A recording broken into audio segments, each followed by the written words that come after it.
Bueno, yo creo que vamos a comenzar la plática del día de hoy agradeciendo por su asistencia.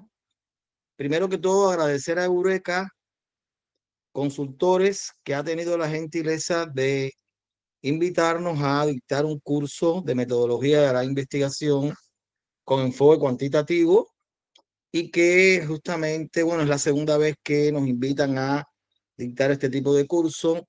Vamos a hacer hoy un conversatorio un poco relativo a este asunto de la metodología de la investigación, que es una herramienta fundamental para el desarrollo de las investigaciones y sobre todo nosotros los que vivimos en el continente americano y donde hay una desigualdad importante desde el punto de vista de la producción científica, tenemos que buscar la manera de reducir la brecha entre los países del norte y los países del sur.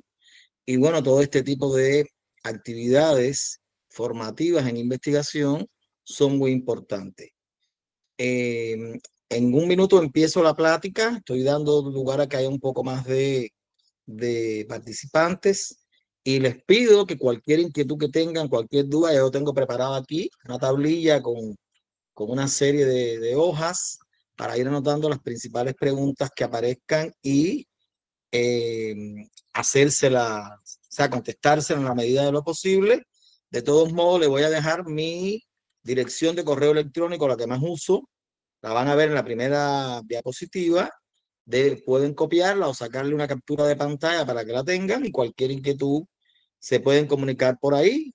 Además, yo tengo un canal de YouTube donde tengo clases de metodología y estadística y pueden después acceder a ese canal que se los puedo en algún momento dejar el link. Ahora no tomé la precaución de ponerla dentro de las diapositivas, pero bueno, se los puedo dejar a los que estén interesados en entrar al canal. Entonces, déjenme ir presentándome. Vamos a compartir pantalla porque hice una presentación. Bien, les decía que hemos sido invitados por el grupo Eureka Consultores para dictar un curso de metodología de la investigación en ciencias de la salud con enfoque cuantitativo, que es el segundo curso que hemos impartido en esa consultora. Pasa la próxima, por favor. Y que yo soy el doctor Héctor Bayarre, de origen cubano, graduado de médico en el año 1983. O sea, tengo 41 años de graduado, con especialidad en bioestadística, maestría en salud pública y un doctorado en ciencias de la salud, que he impartido cursos y he sido consultor a corto tiempo en varios países de América Latina y en estos momentos soy el coordinador del doctorado en ciencias de la salud pública de la Universidad Autónoma Juan Misael Saracho de Bolivia, que cualquier interesado por ese doctorado nos puede escribir. Ahí aparece, después le voy a dejar mi dirección electrónica para cualquier situación. Entonces vamos a comenzar hablando, dando una frase, en la próxima, una frase célebre que dice: maximiza el tiempo que tienes a través del trabajo duro, la concentración y la investigación. O sea, dedícale tiempo a la investigación, que es la manera de obtener evidencias científicas sobre cualquier problema que se te presente en la vida y podrás resolverlo en muchas ocasiones a través de la investigación, en otras justamente en el proceso de esclarecimiento de si se trata o no de un problema, o sea, ese problema práctico de investigación o no, en el proceso de esclarecimiento y búsqueda, vas a ver si la investigación es lo que lo resuelve o si a través de cualquier acción usted puede resolver. La próxima. Entonces, la próxima.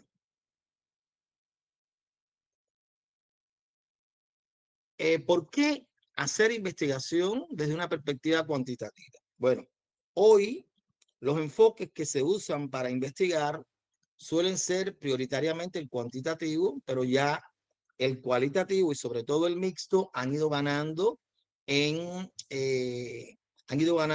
espacio. Ahora, ¿por qué hay que hacer investigación cuantitativa? Mire, ahí aparece en pantalla por qué hacer investigación. Varias razones para argumentar por qué es importante aún hacer investigación cuantitativa, que está vertebrada sobre el paradigma positivista y postpositivista. Bueno, justamente porque la investigación científica es un proceso vital en la era que estamos viviendo, donde estamos viviendo una revolución científico-tecnológica expandida que ya lleva varias décadas y que aparentemente va a continuar en creciendo, donde la investigación y la innovación constituyen elementos fundamentales para continuar incrementando el acervo de conocimientos de la población mundial. Que la presencia sistemática de la investigación permite, por supuesto, continuar el desarrollo de la humanidad y garantizar el bienestar y la calidad de vida de los pueblos al implementar sus resultados en la práctica social. Y sobre todo nosotros que nos dedicamos a la investigación sociomédica, clínica, epidemiológica, tenemos mucho que ver con este tipo de investigación. Que justamente una herramienta importante para que se lleve a vías de hecho la investigación de manera efectiva es la aplicación de las herramientas que nos brindan la metodología de la investigación como ciencia que enseña a investigar. Es decir, es una herramienta de gran utilidad para poder solucionar problemas de investigación, sobre todo problemas de investigación que son aquellos que están relacionados con lagunas del conocimiento y también con problemas de carácter tecnológico que hoy son una de las cosas que más se hacen en la actualidad, que tienen ciertos grados de complejidad. Por tanto, la inclusión de un curso de metodología de la investigación cuantitativa que enseñe las herramientas básicas o elementales para lograr hacer investigaciones con un nivel importante desde una perspectiva teórico-práctica es una garantía para poder desarrollar las capacidades investigativas tanto en estudiantes como en investigadores noveles e incluso en investigadores que tienen un poco más de nivel. Continúa. Ahora bien, estamos hablando de cursos de metodología de la investigación, por tanto, es importante que definamos, al menos con una de las tantas definiciones que existen, qué cosa es la metodología de la investigación. Bueno, pues la metodología de la investigación científica se define como una ciencia, es una ciencia general que aporta un conjunto de métodos, categorías, principios, leyes, procedimientos, técnicas que van a garantizar la solución de ciertos problemas llamados problemas científicos o problemas de investigación con un máximo de eficiencia. Es decir, yo puedo obtener conocimientos, obviamente, y de hecho gran parte del conocimiento que obtenemos nosotros es un conocimiento no científico, pero por lo general, los métodos que usamos para obtener conocimiento no científico son justamente métodos que están relacionados con el ensayo y el error y que a veces, por serendipia, en una primera instancia, obtenemos el resultado que queremos, pero a veces, cuando estamos en la vida cotidiana, necesitamos ensayar varias veces para obtener un resultado. Pues la metodología como ciencia, una de las cosas que intenta es que hagamos la investigación con un máximo de eficiencia. Aunque ello no quiere decir que sí, que la investigación está excepta de la presencia de errores sistemáticos o sesgos y otros tipos de errores, como son los errores aleatorios que tienen que ver con otros elementos y que justamente algunos los podemos controlar siempre que aplicamos correctamente el método científico. Y el método científico, como ustedes vieron ahí, se define como algo que emerge como fuerza de ley, que es toda una regularidad interna de ese pensamiento humano que empleada de una forma consciente, planificada y organizada como un instrumento para explicar y transformar el mundo, está presente siempre que hacemos la investigación científica, sobre todo desde un enfoque cuantitativo. Seguimos. Entonces, vamos a exponer varios elementos que justifican o que dan una medida de la importancia, que obviamente no es toda la diversidad de elementos que dan una medida de la importancia de por qué hacer investigaciones con el enfoque cuantitativo en la investigación en salud. Por ejemplo, en la investigación en salud para el médico, sobre todo que trabaja con pacientes, dos cuestiones son importantes o tres cuestiones son importantes en su trabajo diario. Y ellas son el manejo diagnóstico, el manejo terapéutico y el manejo pronóstico. Son tres elementos que se dan a diario en el médico que realiza el trabajo justamente frente al paciente. Por ejemplo, en la evaluación de medios diagnósticos, en la evaluación de medios diagnósticos es importante justamente cuando nosotros evaluamos los medios diagnósticos para la escogencia o selección de cuáles son o cuál es el algoritmo de diagnóstico que debemos hacer ante un posible diagnóstico de un paciente, debemos escoger una serie de métodos que, puestos de manera adocenada y que vayan incrementando la sensibilidad y la especificidad, permitan justamente, minimizando los daños o los riesgos que puede tener un paciente, proveerlo de un diagnóstico lo más próximo posible a la verdad, por lo que se busca en ciencia y es lo que busca en el manejo diagnóstico, terapéutico y pronóstico cualquier facultativo, es justamente buscar la verdad. Bueno, se dice que no hay enfermedades sino enfermos, eso viene desde Hipócrates y después desde Marañón, pero de todas maneras, cuando vamos a hacer diagnóstico para agrupar a las personas en virtud a ciertos tipos de enfermedades, tenemos que trabajar con el manejo diagnóstico y nos auxiliamos, además del método clínico, ese método se auxilia de un conjunto de herramientas diagnósticas que deben tener determinado nivel de sensibilidad y especificidad en relación con cierto criterio de verdad. Entonces, para ello hace falta la investigación desde una perspectiva cuantitativa para el manejo diagnóstico, o sea, la evaluación de los medios diagnósticos lleva implícito justamente que nosotros trabajemos con la investigación, en este caso para la evaluación de esos medios diagnósticos. Pero también cuando nosotros, adelante, la próxima, cuando nosotros hacemos investigaciones relacionadas con la terapéutica, dentro de las cuales están incluso los estudios experimentales en preclínica, in vitro primero y después in vivo y después en clínica, que están los llamados ensayos clínicos que van desde la fase 1 hasta la fase 4 o con mercadeo. Esos son investigaciones experimentales donde justamente en el ámbito nuestro trabajamos con la investigación desde una perspectiva cuantitativa.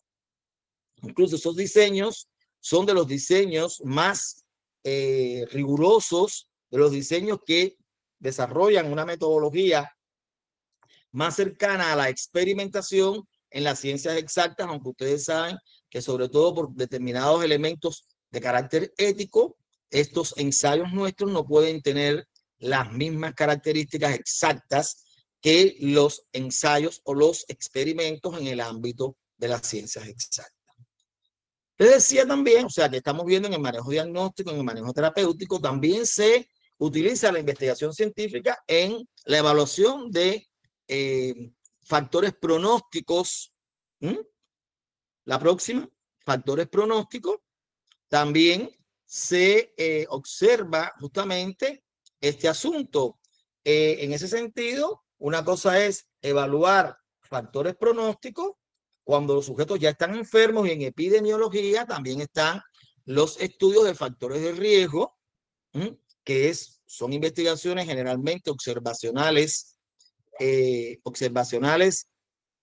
pero de carácter explicativas, donde se busca el entramado causal, aunque al final se llega a decretar o no si hay factores de riesgo y no se puede hablar de causa todavía porque no son estudios experimentales. También, por ejemplo, en el ámbito de la epidemiología, la investigación de nivel descriptivo digamos, los estudios de incidencia y los estudios de prevalencia, que suelen ser estudios, los de incidencia pueden ser longitudinales y los de prevalencia longitudinales o también transversales, y los de prevalencia siempre son estudios transversales. Seguimos. Y así, por ejemplo, también en el ámbito de la investigación en políticas, sistemas y servicios de salud, donde las unidades de análisis son los sistemas o los servicios, que hay muchos tipos de investigación.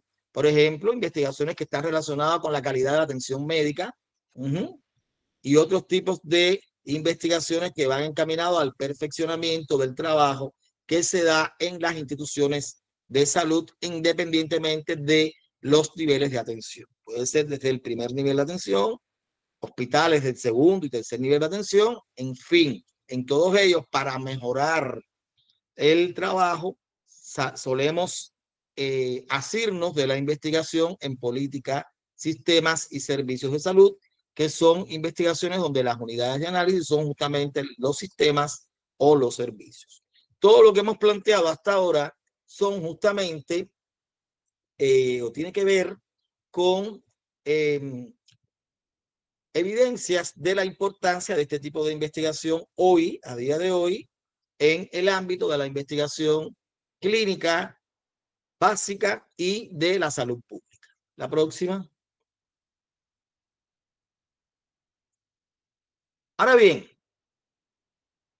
ahí también pone otro ejemplo, por ejemplo, los estudios de genética clínica y de genética clínica, los estudios de inmunología y de inmunología clínica y otros estudios que forman parte de la investigación básica, también son estudios donde el enfoque cuantitativo tiene mucho que ver, aunque en la actualidad, como les decía, la tendencia fundamental en la investigación es hacer estudios mixtos que lleven implícita, por un lado, la investigación con enfoque cuanti y la investigación con enfoque cual. ¿Seguimos? Bueno, ahí están viendo el curso virtual de metodología de la investigación, que esta es la segunda edición que se va a dar próximamente. Seguimos. Ahora, ¿qué en este curso, de qué elementos estamos hablando? ¿Qué es lo que vamos a hablar? Bueno, al finalizar el curso, las personas que entren al curso van a ser capaces de desarrollar competencias básicas, generales y específicas para el uso de los métodos de investigación cuantitativa aplicados a la solución de problemas de salud mediante una serie de situaciones simuladas o reales de la investigación. Y que básicamente, como objetivos específicos o particulares, van a desarrollar esas competencias para poder plantear adecuadamente el problema, los objetivos, las hipótesis, los principales métodos cuantitativos útiles para la solución de estos problemas, y además desarrollar habilidades para el desarrollo de proyectos o protocolos de investigación mediante la aplicación de métodos de investigación específicos para la investigación en salud. Bueno, esto, por ejemplo, en un programa de maestría o doctorado también son competencias que se forman, pero que se forman a lo largo de todo un periodo, por supuesto, más largo, que es justamente años para hacerse máster o hacerse doctores, obviamente. Seguimos. Entonces, vamos a adelantar algunos elementos de este curso. Por ejemplo, algunos elementos que queremos pasarlos por alto, y cualquier inquietud que alguien tenga, quiera preguntar o quiera profundizar o quiera saber un poco más qué es lo que se va a impartir en ese curso, o alguno de los que yo sé que hay algunos que son alumnos míos del doctorado y quieren aprovechar este espacio para hacer algunas otras preguntas aditivas, sin problema, estamos aquí para eso. La próxima. Miren, una de las cosas que se parte este curso, como vieron, es de la definición de ciencia, viendo la ciencia justamente como un conjunto de conocimientos alrededor de un cuerpo teórico que utiliza una serie de métodos generales y particulares desde el punto de vista del método científico para obtener una información que permita justamente llevarnos a la obtención, que esas esa información sean evidencias científicas válidas en tanto son obtenidas a partir de la aplicación de cierto método que emerge como una regularidad con fuerza de ley, que es justamente el método científico. ¿Seguimos? Que hay dos tipos de conocimiento. En teoría de conocimiento todos sabemos, grosso modo, y eso es una de las cosas que hablamos en este curso, que hay dos tipos de conocimiento, el llamado conocimiento no científico y el llamado conocimiento científico, que nosotros tenemos la capacidad de aprender desde el propio proceso de socialización, desde que abrimos los ojos al mundo, estamos aprendiendo, que los primeros aprendizajes que tenemos nosotros son generalmente no científicos, y que aprendemos sobre todo a través del uso de ciertos métodos que son el método de ensayo y error. Ese conocimiento suele ser llamado conocimiento espontáneo, conocimiento empírico, conocimiento común, cotidiano, algunos le llaman vulgar, y el conocimiento más escolarizado suele ser un conocimiento científico que tiene dos naturalezas fundamentales, la naturaleza empírica, que es el conocimiento que parte de la realidad, parte del hecho, y el conocimiento teórico, que ya es un conocimiento que no parte justamente del hecho, sino parte un poco más arriba. Y que justamente en relación con estos tipos de conocimiento están los distintos tipos de ciencias, factuales y no factuales. Adelante. Y ahí ahondamos un poco en ese curso en características de este conocimiento, cómo el conocimiento no científico es predominantemente subjetivo, en tanto el científico es más objetivo. Por supuesto, cuando hablamos de la investigación científica de carácter cualitativa, también tiene un componente subjetivo, o sea que es objetivo-subjetivo. El conocimiento no científico responde a cómo lo obtengo, mientras que el conocimiento científico responde a por qué, que es el problema, y el cómo lo obtengo, que es el método.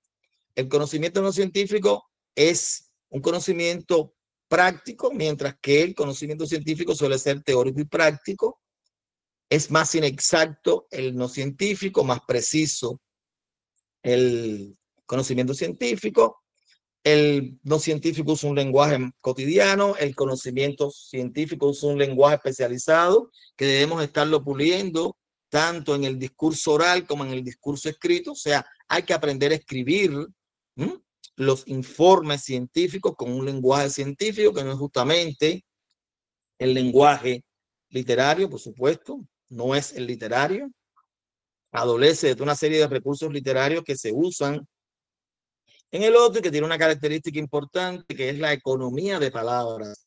Es decir, justamente lo que hay que decir con el número mínimo o el número exacto de vocablos, de preposiciones, de artículos, etc.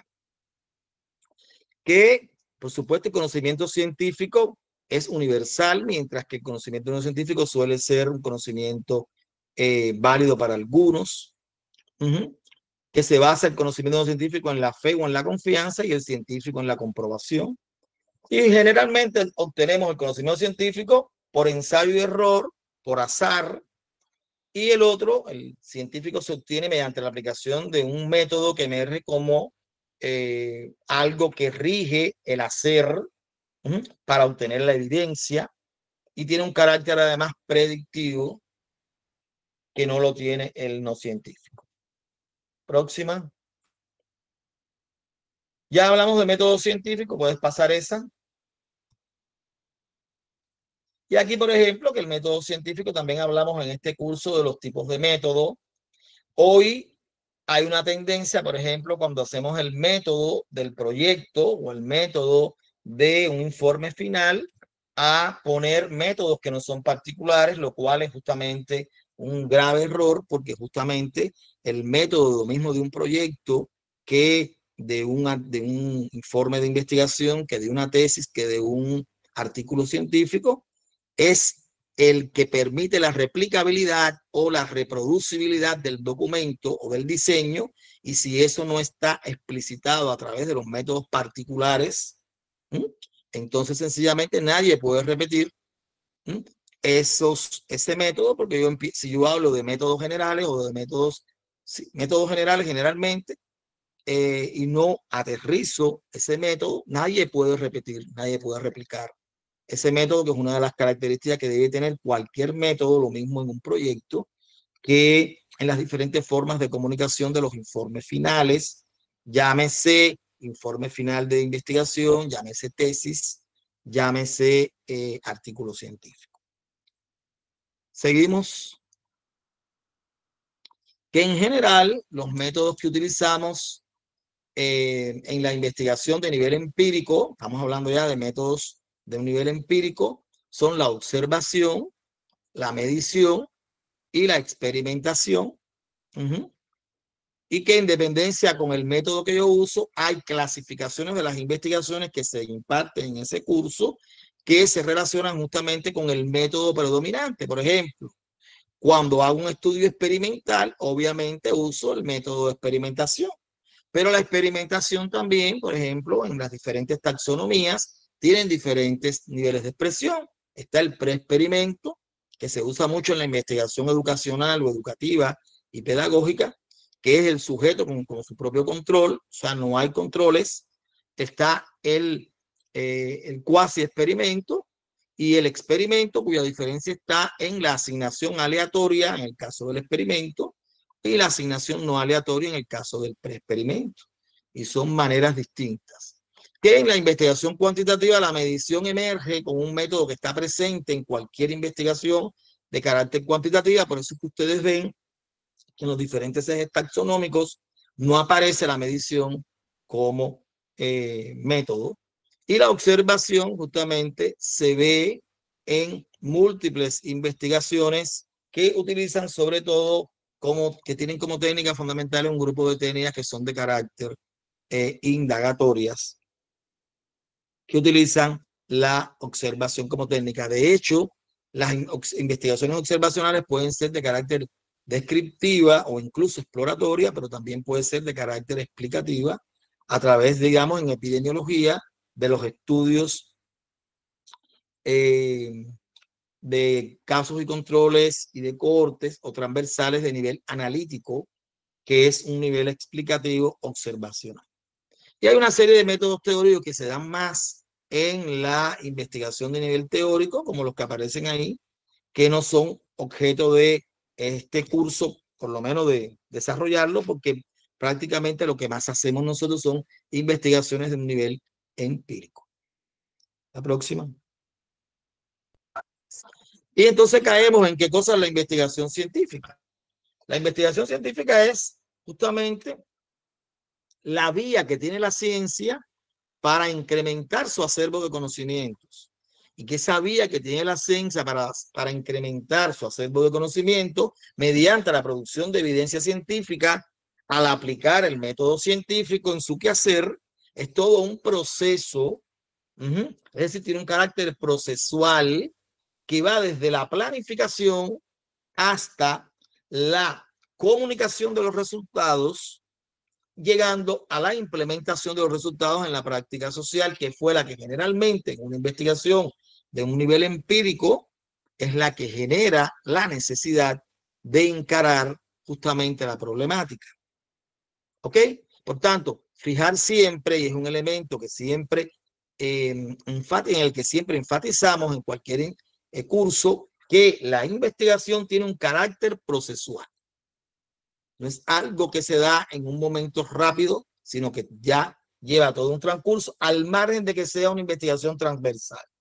Ojo, que sea transversal no quiere decir que discurra por todo un proceso que va desde que se identifica desde la idea investigable, el planteamiento del problema, el planteamiento de objetivos e hipótesis si es menester, el plantear cómo lo voy a abordar y todos los elementos que regodean la etapa de planificación para que al final emerja un documento que se llama proyecto protocolo y todas las fases o etapas o momentos que siguen a el trabajo de campo, el procesamiento y análisis, la elaboración, digamos, del informe, la comunicación de los resultados y la implementación de los resultados en la práctica, en dependencia de cómo lo han visto los diferentes autores. Este proceso, la próxima, por favor, se le ha llamado por diferentes autores, la próxima, ha sido llamado por los diferentes autores como los elementos del proceso de investigación científica, pasos, y en ese sentido, un epistemólogo y metodólogo de la investigación argentino, Bunge, le llamó los pasos, y por eso muchos los conocen en el ámbito de la metodología como los pasos de Bunge. Algunos autores como Jiménez le han llamado etapas, y algunos como un grupo de investigadoras enfermeras de la OPS, como lideradas por Pineda Alvarado, le han llamado momentos. No importa cómo le quieran llamar, lo importante es el significado que tiene lo que ellos están diciendo, que es todo un proceso. ¿Seguimos? Ahí, por ejemplo, se resume para los que como Jiménez plantean etapas del proceso de investigación científica. Ella plantea que va desde la planificación, cuyo colofón es el proyecto o protocolo de investigación, hasta la publicación e introducción de los logros en la práctica social, que va en la antesala de la comunicación de los resultados por diferentes vías, a través del informe de investigación, del informe de tesis, de un artículo científico, que es la manera en que se mide la producción científica, y la presentación de los trabajos en eventos científicos. Y luego, por supuesto, la introducción de los logros en la práctica social. Y también los que hablan de los momentos, que son el grupo, por ejemplo, de OPS, los dividen o los resumen esas 5 etapas, las resumen en 3 momentos: un momento de planificación, un momento para la ejecución, y todo lo demás lo ponen en el informe final. ¿Seguimos? Ahora bien, no existe un prototipo, un formato universalmente aceptado para la realización de ese proyecto protocolo. Recuérdense que cuando terminamos el momento, el paso o la etapa de planificación, al final elaboramos un documento que es por mucho el documento más importante para que se haga una investigación, que no es un documento formal, que no es un documento que solo tiene una función administrativa, no, para nada. Es un documento que tiene una importancia importante, y valga la redundancia, es multiuso, como veremos en breve, y que en general, aunque no existe un formato universalmente aceptado, y cada organización, institución, incluso organismos internacionales, se arrogan el derecho de poner un formato, en general pueden resumirse en 3 grandes partes. Las partes preliminares, comenzando siempre con una presentación. Ahora se le ha puesto un resumen, antes no lo tenía, pero ahora la mayoría de los formatos le ponen un resumen para que las personas que van a dictaminar o van a dar, por ejemplo, van a conceder las finanzas para un proyecto, leyéndose el título, la presentación, donde están los autores, y el resumen, puede en una primera lectura decidir si se lo lee completo o no. Después viene el cuerpo del proyecto o protocolo, que comienza con, por lo general, es introducción, objetivos. Ese control semántico ahora se ha como que eliminado y se le llama definición de términos, o no se pone, y el método, y las partes finales que llevan el cronograma, generalmente confeccionado a través de la ruta o camino crítico, los recursos a través de la ficha técnica, económica, las referencias y los anexos. En esos anexos debe incluir incluso el plan de tabulación. El plan de tabulación son una serie de las posibles tablas que se van a obtener cuando se procese la información, que algunos le llaman tablas mudas. Un buen proyecto debe tener ese plan de tabulación. Todos estos elementos se abordan de una manera más profunda en este curso del cual estamos hablando. La próxima. Ahora bien, decíamos que el protocolo no solamente tiene una función administrativa, es la guía para el equipo de investigación. ¿Por qué? Porque podemos discutir mucho con respecto a un asunto. Si eso no queda en blanco y negro, a través de una memoria escrita, en un documento que se llama proyecto protocolo, puede que se nos olviden cosas. Entonces no podemos apelar a la memoria del más brillante del equipo de investigación, el que tenga la mayor memoria, la memoria fotográfica, porque puede fallar. Entonces siempre es bueno que tener un proyecto que nos sirva de guía, como si fuera una Biblia, para en el momento que tenemos alguna duda, los del equipo de investigación, recurrir a ese proyecto que fue confeccionado con toda paciencia y con todo tino, para que justamente se aclare cualquier inquietud que tengamos nosotros.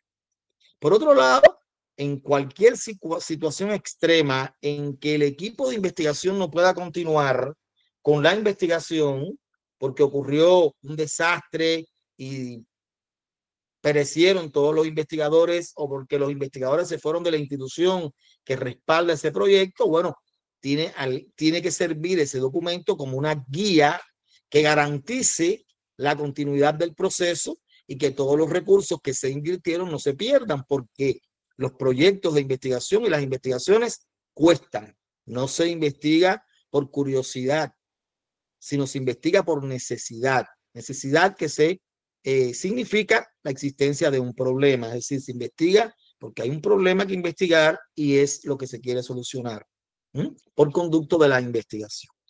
Entonces, por otra parte, también es importante para que si usted somete un proyecto ante una convocatoria a determinados financistas que están lanzando la posibilidad de financiar proyectos, pues para que ellos, desde el punto de vista administrativo, decidan si te aprueban o no te aprueban el proyecto, y si te lo aprueban, decidan controlártelo, cómo controlártelo y cuándo controlar.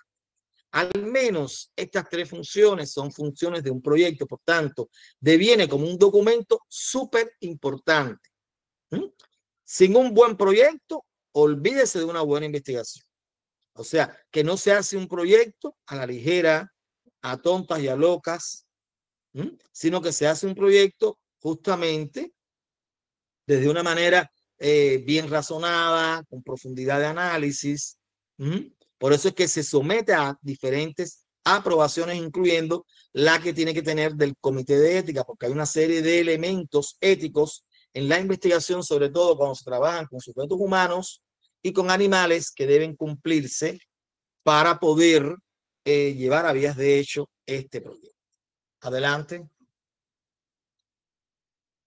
Pero una cosa en la que se insiste mucho en este curso y que yo insisto en mis libros y en todas las cosas que digo, que es el tiempo es el recurso más importante que tenemos. El tiempo es una variable unidireccional, va siempre hacia adelante, nunca hacia detrás. Yo quisiera tener 30 años menos, pero no puedo. No es un problema de que yo lo desee o no lo desee.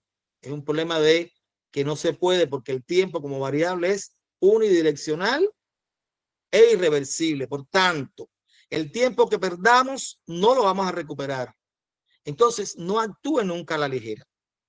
Siempre que usted va a tener una idea o tiene una idea investigable, antes de concretarla, antes de llevar la vía de hecho, usted tiene que revisar un conjunto de atributos, elementos o factores que pueden estar condicionando o determinando si realizo o no realizo el proyecto. Escuchen bien eso, porque yo normalmente lo repito y lo vuelvo a repetir, y al final siempre hay algunos de mis alumnos que se les olvida tanta insistencia y al final, después que tienen el proyecto hecho, se dan cuenta que el proyecto no es factible y que hay que virar para atrás a hacer un nuevo proyecto. Por tanto, cuando hay una idea investigable, uno tiene que tener en cuenta un conjunto de factores que son los que van a condicionar o determinar si lo hago o no lo hago. Y esos factores yo los puedo dividir en objetivos, subjetivos y uno que está por encima de todo, que es la voluntad política. Desde el punto de vista objetivo está el tamaño, que es decir, la magnitud del problema. Y esa magnitud del problema, que generalmente lo que se nos presenta a ojos vista es una situación problemática o un problema práctico, que a posteriori, cuando hacemos una revisión bibliográfica en condiciones, aplicando todas las técnicas y los métodos que hay hoy para ello, nos damos cuenta si este problema práctico es realmente un problema científico o de investigación. Y esa magnitud la podemos explorar desde una perspectiva en extensión, desde una perspectiva en profundidad o ambos desde ambas perspectivas. O sea, si yo veo que hay un incremento importante de la mortalidad materna en una provincia del Ecuador o en un departamento de Bolivia, porque tengo las estadísticas año a año y las tasas de mortalidad materna, las mal llamadas tasas de mortalidad materna, y veo que hay un incremento de un 20,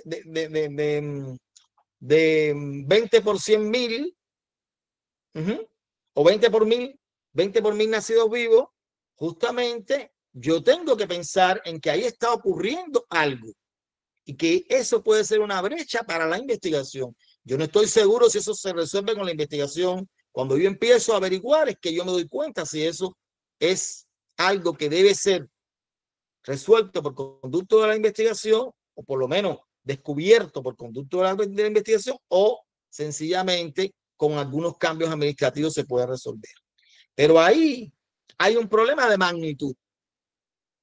Otro asunto es el de gravedad. La gravedad tiene que ver generalmente con el incremento de la probabilidad de un desenlace fatal. Es decir, ver si el evento va hacia la cronicidad, hacia la discapacidad o hacia la muerte. Por ejemplo, cuando el ébola en algunos países de África no era un problema de magnitud, eran pocos casos, ¿verdad? Pero la letalidad era tan alta que era menester desarrollar una investigación rápida, encaminada a desentrañar justamente los elementos causales, el entramado causal y cómo combatir esa enfermedad. Porque aunque no era un problema de magnitud, era un problema de gravedad y solamente la gravedad justificaba que se hicieran esas investigaciones. Otro elemento importante a tener en cuenta es la relevancia, que cuando ponderamos nosotros la gravedad con respecto a las consecuencias, si es relevante o importante el problema, al ponderar la gravedad y las consecuencias que produce este problema en el nivel en el que estamos estudiando, sea en el nivel institucional o sea en el nivel, digamos, poblacional, si se trata de una investigación de carácter epidémico. Próximo. Otros atributos como la trascendencia anterior, como la trascendencia, que es justamente si el problema va más allá del interés, ahí hay un errorcillo, si el problema va más allá del interés del sector que lo está estudiando y si requiere, digamos, de la contribución de otros sectores, digamos, el sector de cultura, el sector de los deportes, el sector de la alimentación, digamos, un problema de obesidad y mala nutrición, o el sector justamente de educación, deporte, cultura, otros sectores, porque es un problema que trasciende y ahí es importante trabajar la intersectorialidad y hacer un equipo multidisciplinario donde intervengan también investigadores de otros sectores. El otro asunto de la vulnerabilidad es cuánto yo puedo resolver el problema justamente con la investigación. ¿En qué medida el problema es capaz de resolver la investigación? Con la investigación, ¿ok? Y el otro es la factibilidad, importante. Si tenemos la factibilidad en recursos materiales, humanos, financieros y el tiempo para hacer la investigación.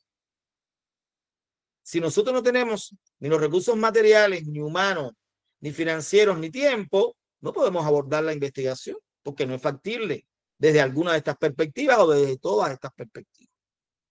Desde una perspectiva, el próximo, desde una perspectiva subjetiva, es importante estudiar el problema atendiendo a dos elementos, la próxima, a dos elementos fundamentales que son la aptitud y la actitud. La aptitud tiene que ver con, hoy se investigan problemas que son bastante complejos y se requiere de la presencia de equipos multidisciplinarios que produzcan un conocimiento transdisciplinar a través de la investigación. Entonces, justamente hay que ver si el equipo en su totalidad tiene las competencias para el abordaje de ese problema. Si todas las personas en un equipo que haga falta, digamos, un epidemiólogo, un nutricionista, del mundo del mundo del deporte, en fin, un psicólogo, un sociólogo, cuán preparados están cada uno de estos entes con respecto a el problema que tienen que abordar. Si no lo hay que completar el equipo, y hasta tanto el equipo no esté completo o no esté capacitado, usted no puede emprender esa idea de investigar. La actitud tiene que ver con que usted puede tener un magnífico equipo con todos los elementos, pero no tienen motivación, no tienen deseo, no están intencionados en justamente ese problema. Entonces, yo no hago nada con tener personas muy bien preparadas en mi equipo si no están motivadas por investigar. Por tanto, yo tengo que ver combinada estos dos elementos que están relacionados con la personalidad de los miembros del equipo: aptitud, competencias, y actitud, motivación. Y por último, sobre todo cuando como la investigación es un proceso costoso y por lo general nunca tenemos los recursos para encararla, hay una serie de ofertas que hacen organizaciones, entidades, organismos, universidades, en fin, que dan, digamos, financiamiento, dan digamos, becas para la investigación, y uno puede optar por esas becas y esos financiamientos, y hay que ver la voluntad política de esas entidades u organizaciones para encarar el tema que estamos queriendo nosotros proponer para investigar. Entonces, muchas gracias a los que han estado en este conversatorio, y hasta la próxima. Cualquier inquietud se pueden comunicar conmigo a través bueno, los que me conocen no hay problema, pero el resto a través de Eureka, que tiene los datos míos. ¿Ok? Muchas gracias y hasta la próxima.